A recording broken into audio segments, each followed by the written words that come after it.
네, 안녕하십니까. 광주 전남권 뉴스입니다. 초등학교 1학년 자녀를 둔 학부모가 1시간 늦게 출근하거나 일찍 퇴근할 수 있도록 광주시가 중소기업에 지원금을 주고 있는데요. 새내기 학부모들의 호응이 좋다고 합니다. 양창희 기자입니다. 새 아이의 엄마 박은지 씨. 아침 8시 40분, 갓 초등학생이 된 첫째 딸과 등굣길에 나섰습니다. 모녀가 손을 잡고 도란도란 얘기를 나누다 보니 금방 학교에 도착합니다. 잘 갔다 와. 태권도 끝나고 전화해. 딸을 데려다 준 박 씨. 출근길도 여유롭습니다. 9시가 아니라 10시까지만 출근하면 되기 때문입니다. 초등학교 1학년 학부모인 직원이 1시간씩 늦게 출근하거나 일찍 퇴근하면 1시간 급여만큼의 지원금을 주는 광주시 정책 덕분입니다. 돌봄 공백이 걱정돼 회사를 그만둘 고민까지 했던 박 씨에게는 큰 도움입니다. 진짜 시간이 없어요. 아침에 6시에 일어나가지고 저 준비하는 거 조금, 그러고 나서 애들 하나하나 다 챙기기가 진짜 힘들어요. 그 1시간이 엄청 크죠, 저한테는. 이 회사에서만 여직원 2명, 남직원 1명이 10시에 출근합니다. 회사에서 배려를 해줌에 따라서 그 직원이 이제 또 출근해서 여기 업무에 더 집중해서 일을 해줄 수가 있고. 현실적으로 대기업보다 육아기 근로시간 단축 제도 등을 쓰기 어려운 중소기업이 지원 대상입니다. 올해만 광주 지역 중소기업 104곳에 직원 125명이 혜택을 받고 있습니다. 사업장에 근무하시는 그분들이 정말 마음 놓고 아이들을 돌볼 수 있는 그런 기회들을 만들어주고 싶어서. 맞벌이 부부의 돌봄 고민이 가장 커지는 초등학교 입학 시기. 연간 예산 1억 원이 안 되는 지원 사업이 돌봄 공백을 메우는 데 톡톡한 역할을 하고 있습니다. KBS 뉴스 양창입니다. 오늘 광주와 전남 지역은 일교차가 크고 건조한 날씨가 이어지겠습니다. 광주지방기상청은 광주를 비롯해 담양과 곡성, 순천, 광양, 강진 등 광주와 전남 11개 시군에 건조주의보가 발효 중이라며 산불이 나지 않도록 각별히 주의해 줄 것을 강조했습니다. 낮 최고 기온은 14도에서 21도 분포로 어제보다 2도가량 높겠습니다. 네트워크 소식입니다. 최근 충남 지역에서 미분양 아파트가 9천 가구에 육박했다는데요. 충남 지역 부동산 경기를 이끌던 천안과 아산의 미분양이 역대 최대를 기록하면서 착공을 미루는 아파트도 10,000가구를 넘을 것으로 전망됩니다. 대전 총국 임홍열 기자의 보도입니다. 지난해 말 분양한 천안의 한 아파트 단지입니다. 터파기 공사가 한창이지만 분양률은 25%대에 그쳤습니다. 원도심 지역의 또 다른 주상복합 아파트 역시 분양률이 18% 정도로 저조합니다. 지난 1월 정부가 부동산 규제를 대폭 완화했지만 지방 중소도시는 여전히 부동산 경기가 바닥을 치고 있습니다. 실제 충남 지역 미분양 아파트는 지난해 8월 1,000여 가구에서 올해 1월 8,600여 가구로 5개월 만에 6배가 늘었고 전체의 73%가 천안 아산 지역 미분양 물량이었습니다. 올해까지는 힘들 것 같고요. 내년 정도부터가 살짝 풀리지 않을까. 올해 후반기 11월 달 정도부터 천천히 풀리지 않을까 하는 전망. 아파트 매매가도 큰 폭으로 하락해 천안 신도심 유명 아파트는 9억 원대에서 6억 원대로 떨어지고 신규 단지도 2, 3억 원씩 하락했습니다. 그나마 분양업체의 판촉전으로 미분양이 소폭 줄고 급매물 위주로 거래가 일부 이뤄지고 있지만 천안 아산에서만 올해 분양 물량 12,000여 가구가 착공 연기를 검토 중입니다. 지금 현재 있는 것도 지금 계약률이 좀 떨어지잖아요. 그래서 저희가 권고를 하고 있어요. 하반기쯤 하면 되지 않겠나. 금리가 좀 떨어지는 거 관망 좀 보고. 이에 따라 대규모 아파트 단지를 중심으로 한 각종 도시계획에도 차질이 우려됩니다. KBS 뉴스 임홍열입니다. 소비자의 취향을 반영한 농가공식품이 큰 인기를 얻고 있습니다. 정부도 톡톡 튀는 아이디어와 기술력을 바탕으로 한 농식품 업체를 더 지원할 계획인데요. 소비자의 취향을 사로잡은 농가공식품들 전주 총국 조경모 기자가 소개합니다. 알록달록한 색깔의 먹음직스러운 떡이 눈길을 사로잡습니다. 절편부터 가래떡, 인절미까지 종류도 다양합니다. 며칠 동안은 굳지 않는 떡들인데 냉동 상태로 보관하다 녹여도 쫄깃한 식감을 유지합니다. 첨가물이나 화학 처리 없이 낮은 온도에서 떡매를 치는 저온 펀칭 기술이 비결입니다. 지난 2018년 이 기술을 도입한 이후 매출이 급신장한 데에는 젊은 층의 입맛을 겨냥한 판매 전략이 주요했습니다. 굳지 않은 떡 개발하면서 떡이 간편하게 먹을 수 있는 이제 간식이 되다 보니까 20, 30대 분들도 이제 출근 시에도 많이 이제 드시는 용도로 많이 구매를 해주시고 계세요. 카페인 함량이 일반 커피의 10분의 1에 불과한 보리로 만든 커피입니다.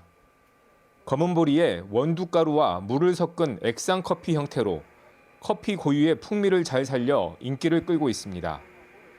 보리로 만든 국수는 식감이 좋고 다이어트 식품으로 알려지면서 입소문을 타기 시작했습니다.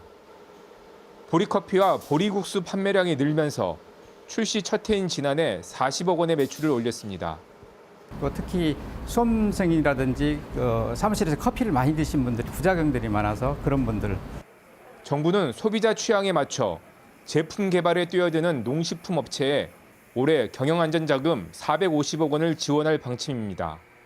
소비자 취향과 MZ세대의 입맛에 맞춘 다양한 농산 가공품을 생산하는 농산업체를 적극 발굴하고 이들에게 기술 이전과 사업 자금, 소비자 취향을 적극 반영한 농가공식품이 판로를 넓혀가며 새로운 시장을 열고 있습니다.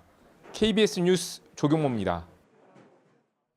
고흥군이 인구 감소에 대응하기 위해 외국인을 대상으로 한 지역 특화형 비자 시범 사업을 추진합니다. 고흥군은 지난해 법무부 주관 공모 사업에 선정돼 국내 전문학사 이상의 학위 취득자 등 외국인 우수 인재 20명에게 지역 특화형 특례 비자를 발급할 예정이라고 밝혔습니다. 지역 특화형 비자 시범 사업은 자치단체에서 요구하는 자격 요건을 갖춘 외국인에게 해당 지역에 일정 기간 거주하는 조건으로 특례 비자를 발급하는 제도입니다. 전라남도가 태국과 베트남 시장 개척을 위한 수출 상담에 참가할 기업을 모집합니다. 이번 수출 상담은 오는 5월 1일부터 6일까지 진행되며 참가 기업이 직접 태국 방콕과 베트남 하노이를 방문해 현지 수입 기업과 상담하는 방식으로 진행됩니다.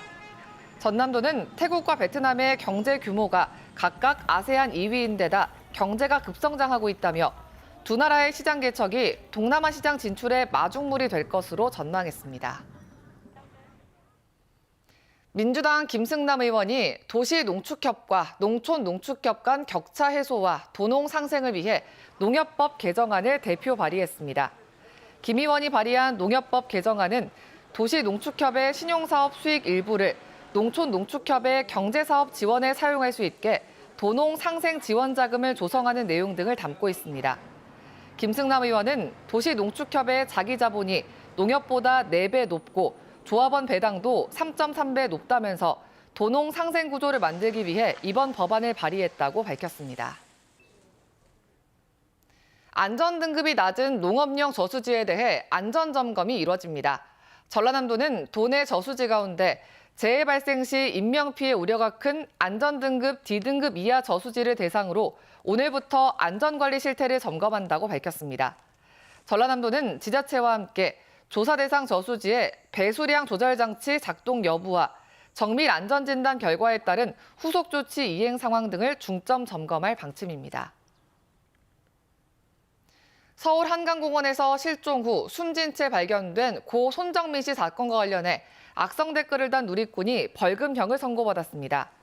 광주지법 형사 7단독은 정보통신망 이용 촉진과 정보보호 등에 관한 법률 위반 혐의로 기소된 44살 A씨에게 벌금 30만 원을 선고했습니다. A씨는 2021년 5월 20일 한 인터넷 카페 게시글에 손 씨 친구 B씨의 명예를 훼손하는 글을 게시한 혐의로 기소됐습니다. A씨는 B씨가 불러 친구가 죽었는데 사과 한마디 안 하고 비겁하게 행동하고 있다는 내용 등의 글을 남긴 것으로 조사됐습니다. 술을 마신 채 9톤급 어선을 운항한 혐의로 50대 선장 A씨가 경찰에 적발됐습니다. 목포해양경찰서는 어제 오전 9시 20분쯤 진도군 조도면 인근 해상에서 선상폭행 피해 신고를 받고 출동한 뒤 술에 취한 A씨를 적발했다고 밝혔습니다. A씨는 새벽 3시쯤 선내에서 술을 마시고 조업한 것으로 확인됐습니다. 전라남도가 숙박 중개 플랫폼을 통해 신고하지 않고 숙박 영업을 한 5곳을 적발했습니다. 전남도 민생사법경찰은 적발된 미신고업소 5곳의 운영자를 공중위생관리법 위반 혐의로 검찰에 송치할 예정입니다. 미신고 숙박업소 대부분은 강이나 바다가 보이는 전망 좋은 곳에 자리 잡고 불법 영업을 해왔습니다.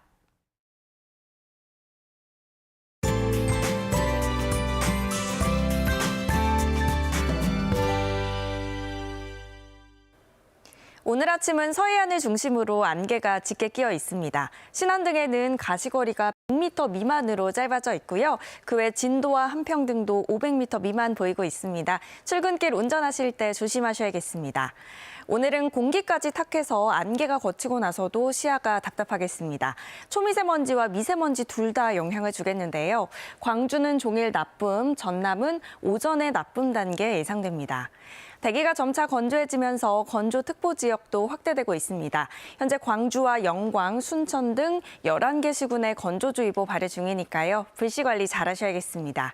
다음 자세한 지역별 날씨입니다. 오늘 대체로 맑고 일교차가 크게 벌어지겠습니다. 아침 기온은 광주가 4도, 장성이 0도 등으로 어제와 비슷하거나 조금 더 낮아 쌀쌀하고요. 한낮 기온은 광주가 21도로 따뜻하겠습니다. 여수의 낮 최고 기온 16도, 순천 18도로 어제와 비슷하거나 1, 2도가량 높겠습니다.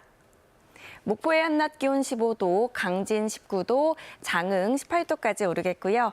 신안을 비롯한 도서 지역은 12도에서 14도가 예상됩니다. 바다의 물결은 전해상에서 비교적 잔잔하겠습니다. 내일은 전남 남해안 지역의 빗방울이, 수요일 오후부터 목요일 오전 사이에는 광주 전남 곳곳에 봄비가 내리겠습니다. 날씨였습니다. 3월 20일 뉴스광장 마칩니다. 시청해주신 여러분 고맙습니다.